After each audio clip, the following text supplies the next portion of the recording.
Hello, কী অবস্থা সবার? আশা করি ভালো আছেন। ডায়ালপের পক্ষ থেকে জানাই স্বাগতম। তো আজকের এই ভিডিওতে দেখাবো কীভাবে আমাদের সফটওয়্যারে আপনার অ্যাকাউন্ট ম্যানেজমেন্ট করবেন। তো এর জন্যে প্রথমে চলে আসতে হবে এখানে অ্যাকাউন্ট সেকশনে। তো প্রথমে দেখি পেমেন্ট রিসিভে চলে যাব। আচ্ছা, আমি ক্যাশবুকটা আমার ওপেন করে রাখি, তাহলে বুঝতে সুবিধা হবে। আচ্ছা, আমার ক্যাশ অ্যাট হ্যান্ডে আছে আমার এই অ্যামাউন্টটা, আমার ব্যাংকে আছে এই অ্যামাউন্টটা, ঠিক আছে। তো তারপর এখানে আমি চলে যাব অ্যাকাউন্টে। আমি পেমেন্ট করব। তো পেমেন্ট করার ক্ষেত্রে এখান থেকে পেমেন্টের ট্রানজ্যাকশন টাইপটা দিব। তারপর এখান থেকে কাদেরকে দিচ্ছি এটা দিয়ে দিলাম। আচ্ছা, আমি দিয়ে দিচ্ছি।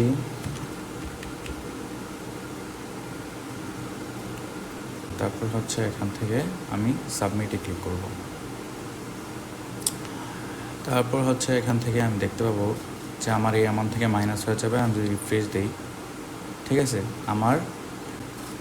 আচ্ছা, এখন দেখাবো আমি যদি রিসিভ করি, সেই ক্ষেত্রে আমি রিসিভে ক্লিক করব।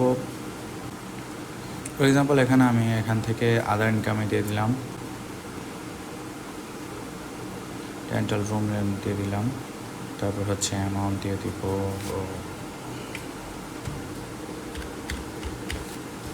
এখান থেকে দিয়ে দিলাম। সিম্পলি সাবমিটে ক্লিক করব। এখন আমার এটা ইনক্রিজ হয়ে যাবে অ্যামাউন্টটা, ঠিক আছে। তো এইটা এখান থেকে আমি চাইলে আমার এমপ্লয়কে পেমেন্টও দিতে পারবো। আচ্ছা, আমি একটা এমপ্লয়কে পেমেন্ট দিচ্ছি। ফর এক্সাম্পল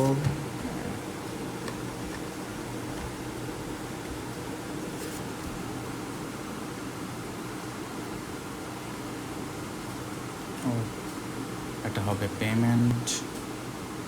ফর এক্সাম্পল আমি লিখে দিচ্ছি এখান থেকে 5,000 টাকা কেটে যাবে। কীভাবে পেমেন্ট যদি আসে রিসিভ করতে হয়, রিসিভ করলে অ্যামাউন্টটা কীভাবে এন্ট্রি করতে হয়, দেন পেমেন্ট কাউকে কোনো এমপ্লয়িকে পেমেন্ট দিলে বা কাউকে পেমেন্ট দিলে সেই ক্ষেত্রে এটা অ্যামাউন্টটা কীভাবে এন্ট্রি করতে হয়।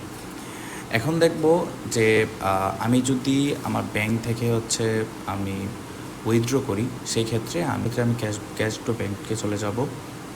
আমার ক্যাশ যে অ্যামাউন্টটা আছে এই অ্যামাউন্টটা আমি ব্যাংকে ডিপোজিট করব। তো সেই ক্ষেত্রে আমি ডিপোজিটে দিয়ে দিই। অ্যামাউন্টটা কপি করে নিলাম,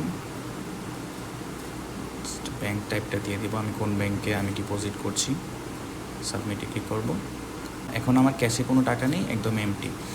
এখন আমি আবার ব্যাংক থেকে উইথড্র করব। সেই ক্ষেত্রে এখান থেকে আমি চলে আসব উইথড্র